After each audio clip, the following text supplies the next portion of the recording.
एमा से कहता है, अगर तुम 49 दिनों के भीतर 3 ऐसे लोगों को ढूंढ सको जो तुम्हारे लिए पवित्र आंसू बहाए, तो तुम फिर से जीवित हो सकती हो। लेकिन ये 3 लोग तुम्हारे रिश्तेदार नहीं हो सकते। एमा को तुरंत अपने 2 सबसे अच्छे दोस्तों और अपने मंगेतर जॉन का ख्याल आता है। वो सोचती है, ये तो बहुत आसान होगा। वे सब मुझसे सच्चा प्यार करते हैं और वे जरूर मेरे लिए आंसू बहाएंगे। फिर शेड्यूलर एमा को एक और औरत से मिलवाता है, रोज।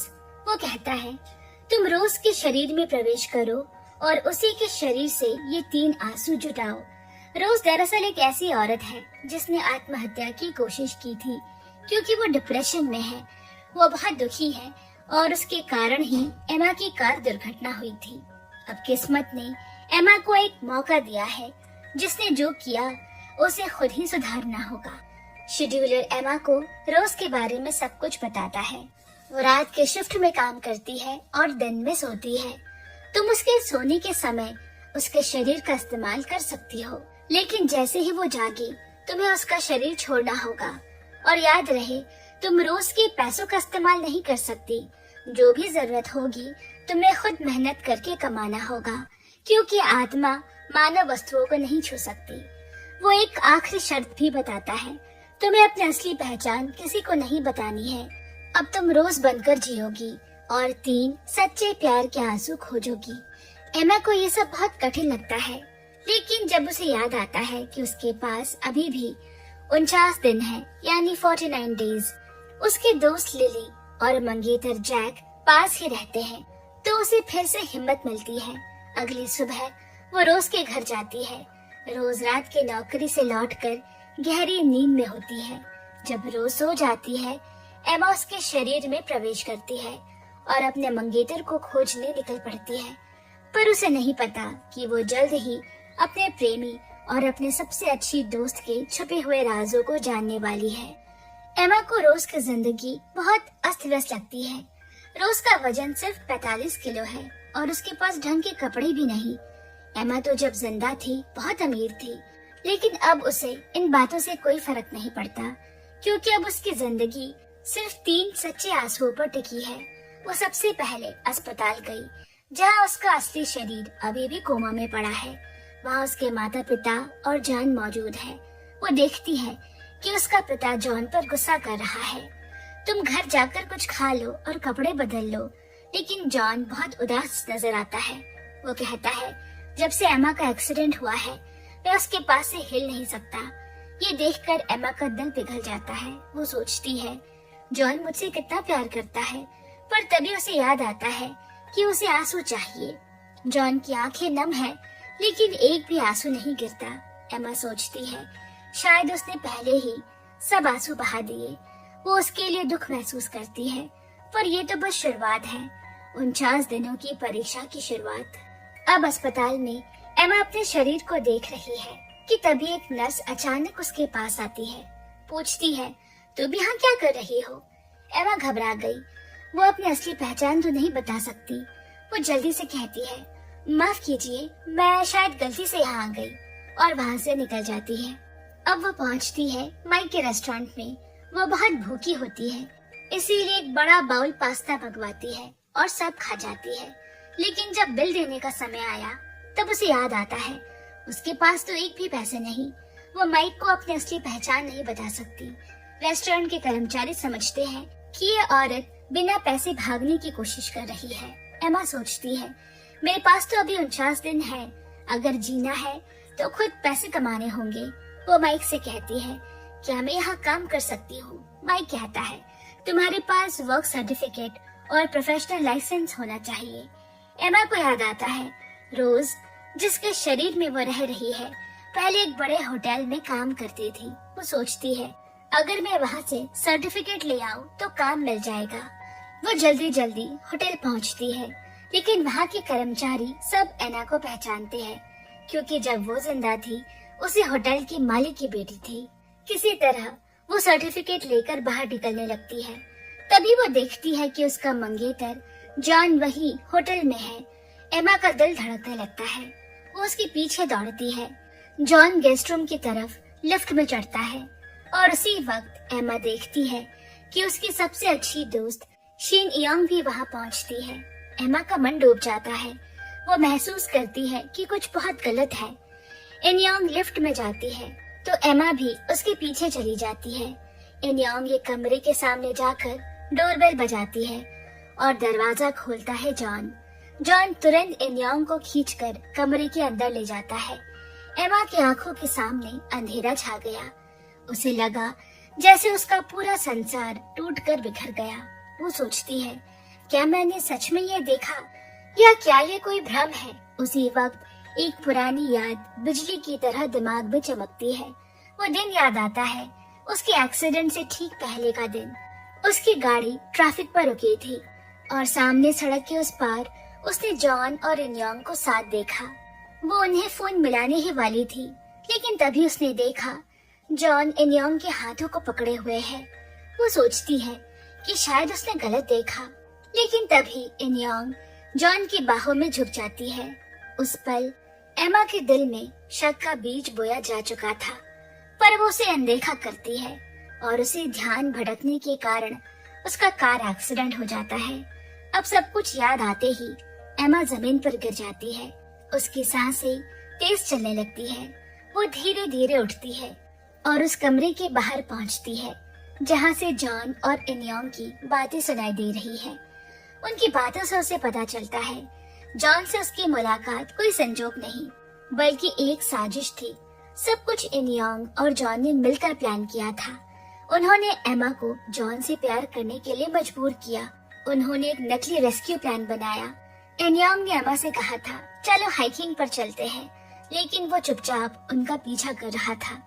फिर उसके दोस्त ने एमा का फोन चुरा लिया। जब वे पहाड़ी में एक सुनसान जगह पर पहुंचे, इन योंग जानबूझकर एमा को अकेले छोड़कर चली गई। एमा डर के मारे चारों ओर मदद ढूंढती है, लेकिन उसका फोन गायब है। अमीर परिवार में पली एमा ने इससे पहले कभी डर और भूख का सामना नहीं किया था। उसी वक्त जॉन अचानक वहाँ पहुँचता है। वो उसे अपने कंधों में उठाकर ले जाता है, उसे बचाता है, घर पहुँचाता है और चुपचाप चला जाता है। एमा को लगा उसने एक सच्चे हीरो को पा लिया है। वो जॉन का शुक्रिया अदा करना चाहती है, लेकिन तभी इन योंग कहती है, चलो फिल्म देखने चलते हैं। वहाँ पहुँचने पर इन योंग फोन करती है, माफ करना मैं नहीं आ सकती। उधर से जॉन भी कहता है कि मेरी दोस्त ने भी मुझे धोखा दे दिया। एमा सोचती है, कितना अजीब इत्तेफाक है, शायद ये किस्मत है। पर हकीकत ये थी, ये सब कुछ एक योजना थी। इन योंग दूर खड़ी सब देख रही होती है। जब एमा जॉन का हाथ थामती है, वो समझ जाती है कि उसकी साजिश काम कर गई। धीरे धीरे एमा और जॉन एक जोड़ा बन जाते हैं। वे अपनी शादी की तारीख तय कर लेते हैं और इसी बीच जॉन और इन योंग दोनों को एमा के पिता की कंपनी में नौकरी भी मिल जाती है। अब एमा सोचती है, शायद मेरा एक्सीडेंट किसी भाग्य का खेल नहीं था, बल्कि ये एक योजना थी ताकि मैं सच देख सकूं, जॉन और इन योंग का असली चेहरा। अब जॉन और इन योंग की बातें सुनने के बाद एमा के दिल में जैसे सारा आसमान गिर पड़ा। अब उसे समझ आ गया था कि प्यार जिसे वो सच्चा समझती रही, वो सिर्फ एक धोखा था। वो वहाँ से भागने की कोशिश करती है, लेकिन तभी जॉन की आवाज उसके कानों में पड़ी। वो कह रहा है, मुझे उसकी सील चाहिए। अगर वो मिल जाए तो मैं उसकी प्राइवेट आइलैंड पर कब्जा कर सकता हूँ। वो वही प्राइवेट आइलैंड था जो एमा के पिता ने उसे तोहफे में दिया था, जिसकी कीमत अब अरबों में है। एमा का गुस्सा अब दर्द में बदल गया। वो दौड़ पड़ी। उसे किसी तरह भी अपने उस सील को ढूंढना होगा। यही एक तरीका है जॉन और इन योंग को रोकने का।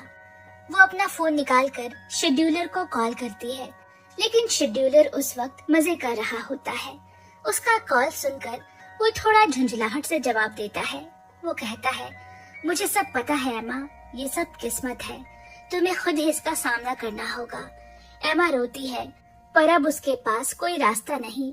वो जानती है कि उसे इस उधार लिए हुए शरीर में रहकर ही सच्चाई तलाशनी होगी, किसी को बिना ये बताए कि वो असल में एमा है। कुछ समय बाद एमा फिर माइक के रेस्टोरेंट पहुंचती है। वो उसे अपना वर्क परमिट देती है। माइक उसे देखकर कुछ सोच में पड़ जाता है। उसे ये नहीं पता था कि सामने खड़ी वही लड़की एमा है जिससे वो स्कूल के दिनों में प्यार करता था। स्कूल में माइक हमेशा चुपचाप एमा को देखा करता था, पर एमा को कभी पता नहीं चला। कभी कभी जब एमा गुस्से में होती तो माइक पर चला देती, फिर भी माइक उसे दिल से चाहता था। अब जब ये लड़की काम मांग रही है, माइक को उस पर तरस आ गया। उसने कहा, ठीक है, तुम यहाँ काम कर सकती हो। लेकिन जैसे ही एमा ने काम शुरू किया, वो अचानक बेहोश होकर गिर पड़ी। इतना सब झेलने के बाद अब उसका शरीर और आत्मा दोनों थक चुके हैं। माइक उसे गोद में उठाकर ऑफिस रूम में ले गया। जब एमा की आंख खुलती है तो बाहर रात हो चुकी है। वो घबरा कर उठी। रोज की नाइट शिफ्ट शुरू होने वाली है। मुझे जल्दी से उसका शरीर लौटाना होगा। वो दौड़ते हुए रोज के घर पहुंचती है, दरवाजा खोलती है और थकान से बिस्तर पर गिर जाती है। धीरे धीरे उसकी आत्मा शरीर से बाहर निकल आती है। उसी समय पास की स्विमिंग पूल में एक जोड़ा खेल रहा होता है। अचानक वो औरत फिसली और उसका सिर पत्थर से टकराता है और वो सांस लेना बंद कर देती है। क्षण भर में उसकी आत्मा शरीर से बाहर निकल आती है। वो डर जाती है, अपनी ही लाश को देखकर कांपने लगती है। तभी शेड्यूलर वहां जाता है। वो शांत स्वर में कहता है, तुम मर चुकी हो। औरत हैरान है, लेकिन मैं तो बस फिसल गई थी। इतनी छोटी सी बात पर मैं मर कैसे सकती हूँ? शेड्यूलर कहता है, तुमने एक शादीशुदा आदमी से संबंध बनाए, ये तुम्हारा कर्म फल है। तभी उसकी प्रेमी चिल्लाता है, मैं इस औरत को नहीं जानता। वो उसे धोखा दे देता है। शेड्यूलर एक एलिवेटर बुलाता है। अब तुम्हें नर्क भेजा जाएगा। और वो औरत भागने लगती है, पर दो काले कपड़ों में लोग आते हैं और उसे पकड़ कर ले जाते हैं। एमा ये सब देखकर कांप उठती है। वो रो कर कहती है, ये कितना अन्याय है। एक बूढ़े आदमी की मौत पर तुमने झुककर सलामी दी थी, उसे शांति पूर्वक भेजा था, और इस औरत को ऐसे खींच कर ले जा रहे हो। शेड्यूलर गंभीर स्वर में कहता है, वो बूढ़ा आदमी अच्छा इंसान था। कई लोग जिंदगी में बुरे कर्म करते हैं और मरने के बाद उन्हें उसका हिसाब देना पड़ता है। ये न्याय है एमा। फिर वो एमा से कहता है, अब तुम्हारे पास सिर्फ 47 दिन बचे हैं। अगर तुम 3 सच्चे आंसू नहीं पा सकी तो तुम्हें भी इसी एलिवेटर में जाना होगा। अगले दिन एमा फिर माइक के रेस्टोरेंट लौटी। अब उसे काम भी करना है और साथ ही 3 सच्चे आंसू भी ढूंढने हैं। उसे जॉन और इन्योंग को भी अपनी सील चुराने से रोकना होगा। कुछ देर बाद वही जॉन और इन्योंग रेस्टोरेंट में आते हैं। वे माइक के पुराने दोस्त निकले। बैठकर वे एमा के परिवार की बातें करने लगते हैं। जॉन कहता है, एमा की माँ अब टूट गई है। वो बेटी का दुख झेल नहीं पा रही। ये सुनते ही एमा के हाथ से ग्लास गिर जाता है। माइक झुंझलाकर कहता है, इतने लापरवाही क्यों? एमा धीरे से माफी मांगती है। माइक उसे ध्यान से देखता है। अचानक उसके दिल में एक अजीब सी टीस महसूस होती है। इस वेट्रेस की हर हरकत, हर आदत उसे एमा की याद दिला रही है। वो सोचता है, कितनी अजीब बात है, ये लड़की तो बिल्कुल एमा जैसी है। लेकिन फिर खुद को समझाता है, एमा तो अस्पताल में कोमा में है। उसे क्या पता वो वेट्रेस जिसकी आंखों में छुपा दर्द उसे बेचैन कर रहा है, असल में वही एमा है जिससे वो जिंदगी भर प्यार करता आया है। उस रात एमा रेस्टोरेंट के दरवाजे के पास झुककर बैठी रही। आंसू उसकी आंखों से लगातार गिरते रहते हैं। वो फुसफुसाती है, माँ पापा मुझे माफ करना, मैं सब देख रही हूँ पर तुमसे कुछ कह नहीं सकती। और इस तरह उसके 47वें दिन की कठिन यात्रा का एक और दिन समाप्त होता है, जहाँ हर आंसू, हर सच्चाई उसे मौत और मुक्ति दोनों की ओर ले जा रहे हैं। खाने के बाद सब लोग चले गए तो एमा भी काम खत्म करके जाने की तैयारी करने लगी। तभी जॉन ने उसे रोक लिया। इस बार एमा ने उसकी ओर देखकर मुस्कुराया नहीं, क्योंकि अब वो जान चुकी है कि जॉन असल में कैसा इंसान है। पहले जब जॉन इस रेस्टोरेंट में आता था तब एमा को उसकी सच्चाई पता नहीं थी। उस दिन जॉन अकेले बैठा शराब पी रहा था, क्योंकि तभी एमा का एक्सीडेंट हुआ था। एमा ने उसे अकेला और दुखी देखा तो उसे लगा शायद वो उसके एक्सीडेंट की वजह से उदास है। उसने उसके सामने एक दूध का ग्लास रख दिया और कहा, उदास मत हो, सब ठीक हो जाएगा। नशे में धुत जॉन को एमा ने खुद उसके कार तक पहुंचाया। तभी माइक ने ये सब देखकर पूछा, ये तुम क्या कर रही हो? वो मेरे दोस्त का मंगेतर है, क्या तुम उसे रिझाने की कोशिश कर रही हो? एमा ने कहा, नहीं, बस मुझे उस पर तरस आ गया।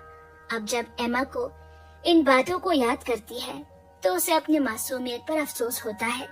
वो जॉन से कोई बात नहीं करना चाहती। वो उसे गुस्से भरे निगाहों से देखती है और वहाँ से चली जाती है।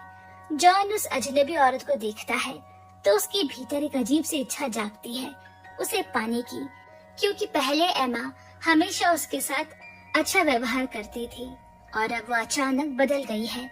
ये बदलाव जॉन जैसे आदमी को और भड़काता है। अगले दिन एमा इंतजार करती है कि घर की नौकरानी बाहर जाए।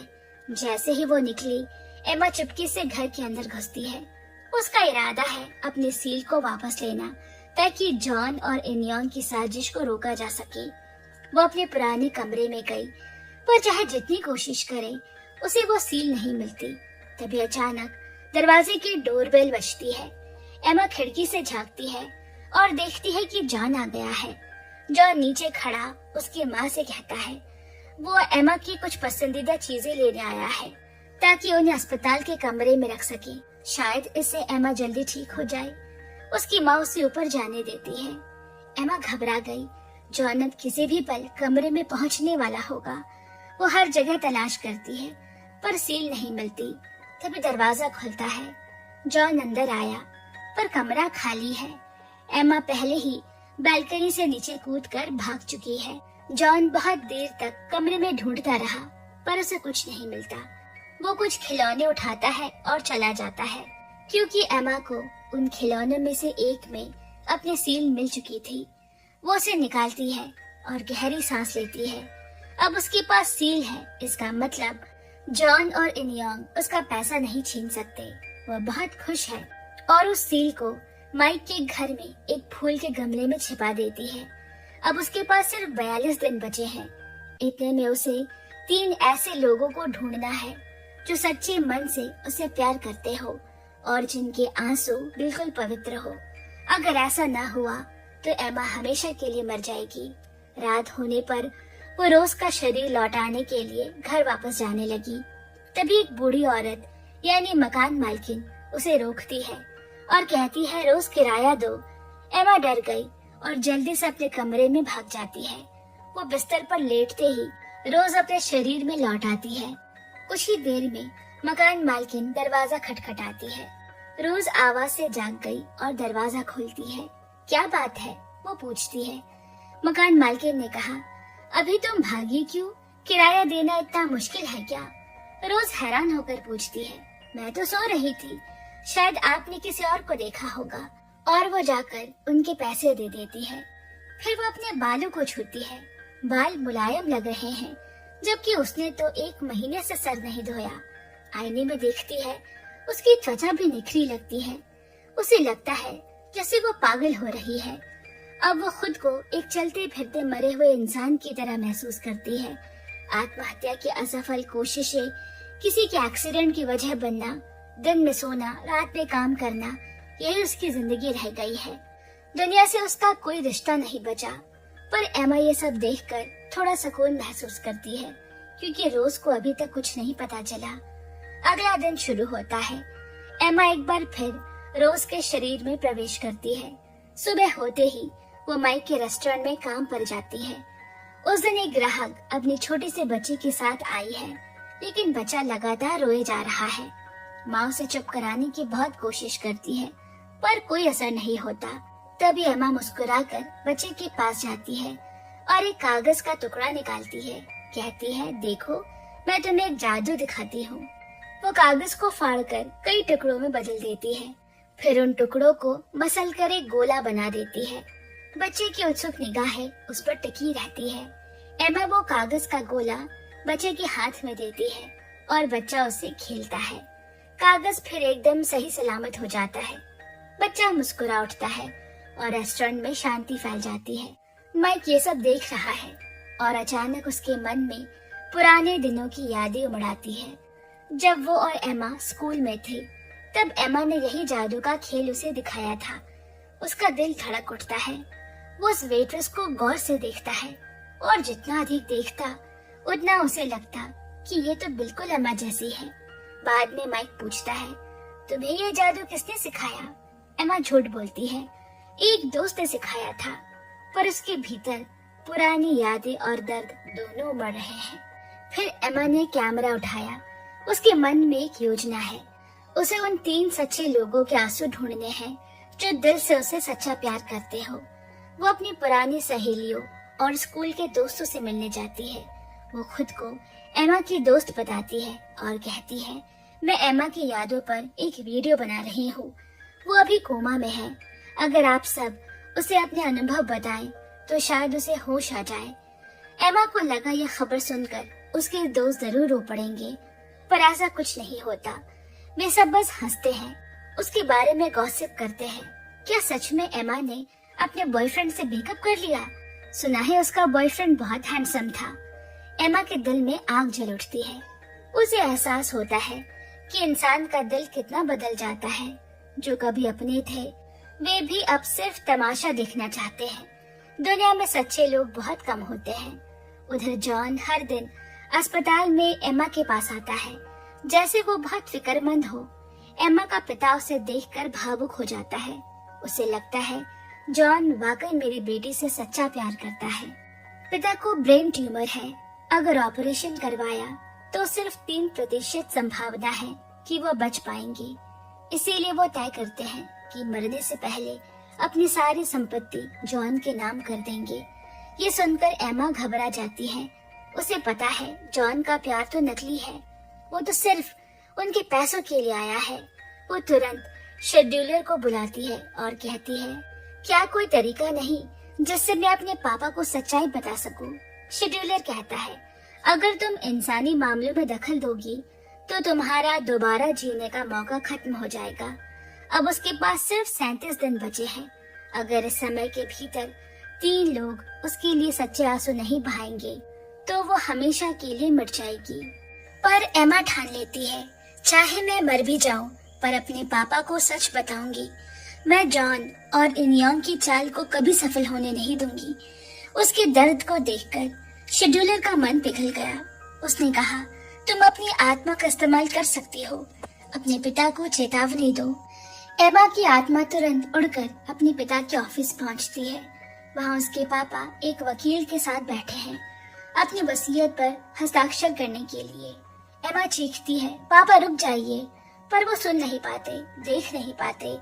जैसे ही पिता सील उठाते हैं, एमा उसे जमीन पर गिरा देती है। पिता चौंक जाते हैं, ये अपने आप कैसे गिर गई? वो फिर से उठाते हैं और फिर से तैयार होते हैं। तभी शेड्यूलर पास आता है और हल्के से एमा की तस्वीर को गिरा देता है। पिता तस्वीर उठाते हैं, ये तस्वीर कैसे गिर गई? ये क्या कोई संकेत है? वे गहराई से सोच में पड़ जाते हैं और फिर धीरे से कहते हैं, आज वसीयत साइन नहीं करेंगे। वे कागज को मोड़ देते हैं और वकील को जाने के लिए कहते हैं। कुछ देर बाद जॉन का फोन आया। वसीयत पर हस्ताक्षर नहीं हुए। उसका चेहरा गुस्से से लाल हो जाता है। वहीं बाहर एमा और शेड्यूलर खड़े हैं। आसमान में ठंडी हवा बह रही है। एमा के चेहरे पर थोड़ी राहत है क्योंकि आज उसने अपने पिता को बचा लिया। अचानक एक मोटरसाइकिल की तेज आवाज सुनाई देती है। एमा और शेड्यूलर मुड़कर देखते हैं। एक उम्रदराज औरत बाइक से उतर रही है। वो कोई आम औरत नहीं, वो है शेड्यूलर की बॉस, एक सख्त और रहस्यमय आत्मा अधिकारी। वो गुस्से से शेड्यूलर को डांटती है, तुम्हें इंसानों के मामले में दखल देने की इजाजत नहीं, तुमने नियम तोड़ा है। शेड्यूलर सिर झुका लेता है, चुपचाप उसकी बात सुनता है। उसके बाद एमा फिर से रोज के घर लौटी। दरवाजा बंद किया और अंदर सन्नाटा पसरा है। वो देखती है रोज आज काम पर नहीं गई, कुछ गड़बड़ है। एमा तुरंत शेड्यूलर को बुलाती है। दोनों ने अंदर प्रवेश किया। अंदर जाते ही देखा रोज बिस्तर पर पड़ी है, गंभीर रूप से बीमार।